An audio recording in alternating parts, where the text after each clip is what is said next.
What up, YouTube? So today is going to be part one of the 2004 Honda Element swap, and we got some good mileage on this one. I ended up having a blown head gasket.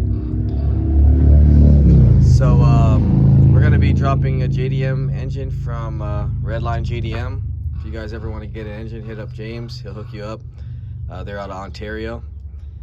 So we're going to be dropping basically a JDM version of the Element engine into here, and we're going to be dropping a fresh transmission while we're at it, since this car has about 250,000 miles on it. So before we do get to taking this engine out, we'll clean everything up, so won't be all dirty when we're working on it and everything. So I'm gonna spray some cleaner on here, and then we'll start getting to I guess the battery first, and then get to the harness, air box, and then go from there. Show you guys pretty much how to take one of these engines out. If you haven't taken one out before, or you want to have some type of idea, I'll try to go through everything that we need to do to take this engine out. So we'll go ahead and start spraying it down, and we'll come back. All right, so we're back now, and we kind of got the bay cleaned up a lot better now, so we can start working on this car. We're gonna go ahead and take the battery and disconnect it, get this out of the way. We're gonna go ahead and get the air box out of the way. So it's just a little I think 8mm right here. We got a 10mm in the back right here, 2 right here, and then we got 1 over here. So we got 3 of those. We'll go ahead and disconnect the throttle cables as well. So a little 12mm right here, and we'll get the air box, and we also have all these hoses that we got to disconnect. So pliers, and then we'll get to our brake booster hose, and then we'll disconnect the harness right here.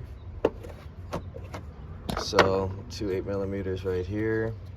I'm actually thinking this one actually might be a 6mm, but yeah, we'll just start disconnecting all this right here, and then we'll come back and see what we got to do next.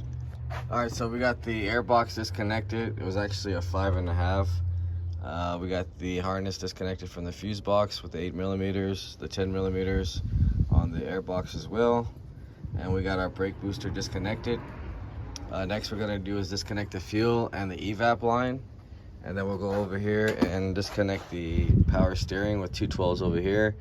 We got a 10mm ground right there we're gonna take off, and then a 10mm ground right there, and then we're also gonna disconnect the transmission shifter mechanism from down here. So there's probably a cover right here, and looks like a 12 or 10.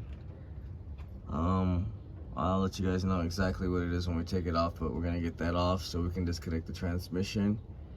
And then we're getting to the axles actually right now, which is just 36mm right here, and they pretty much 22 and 19 on the top bolts right here. And then we can go in and check, we could pop them out with the pry bar or something off the half shaft. And on the other side, pretty much the same thing.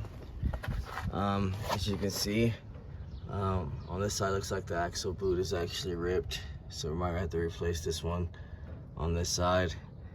But other than that, we're gonna go ahead and start knocking out the power steering, the fuel and evap, and I still gotta finish disconnecting the throttle cables, and then we'll come back and see what we're gonna do next.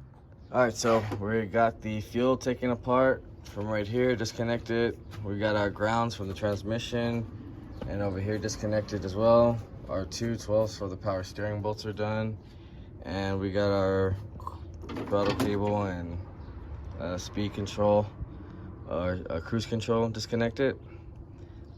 Pretty much now we started to get the cover over here, so we got to get all these 10s off of here, and then we're gonna disconnect this T-bar, and then that'll give us more access to the radiator and all these hoses. We got to disconnect these harness clips right here, and we're also gonna disconnect the ECU from the inside so we can get the harness completely out. And then after that, I believe we can start getting to like the heater hoses. We already drained the automatic transmission fluid. And then we also have to get to the exhaust. So there's two 12 millimeters on the exhaust as well. So we'll knock those out. And then we'll come back and see if what else we gotta do after that. All right, so we're back now. We got the harness taken off from the ECU. Pretty much getting ready to take off this T bracket. We just gotta take the 10 millimeter connected at the bottom. We got the exhaust and half shaft taken apart. So that was just pretty much 3 14s. And we got this axle out already, so that's pretty much ready to go. The 2 bolts connected to the downpipe is already out, and so pretty much gonna get ready to take this off, get to the radiator hoses, the AC lines, and then we can start getting to the mount and taking this thing out. So right now we're gonna get to this radiator, get all the hoses disconnected and the rear heater hoses, and then we'll come back and see what we gotta do after that. All right, so we're back now. We got the AC taken out, all the radiator hoses and heater hoses are taken out. We're basically about to get ready to put our mounts, our 17s, 3 17s over here, and 4 17s over here. And then we're gonna cradle it out pretty much.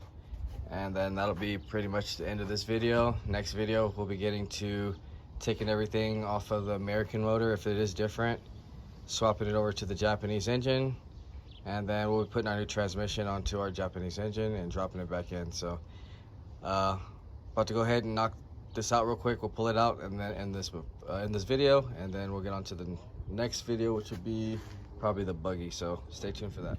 All right guys, so we're back. The motor is completely out and pretty much ready to start cleaning this up for the next video. So everything we did pretty much get when the motor was in here, we'll go ahead and take care of that and clean that up a little bit. But yeah, next motor we'll show you guys how to prep the engine. Pretty much take everything we need, put it on the new Japanese K24, and then we'll be putting a new transmission on here and then dropping it right back in, taking it for a test drive, and then that'll be pretty much it for this video series. But if you haven't, like, share, subscribe, comment, let me know what you guys think, and I'll see you guys in the next video.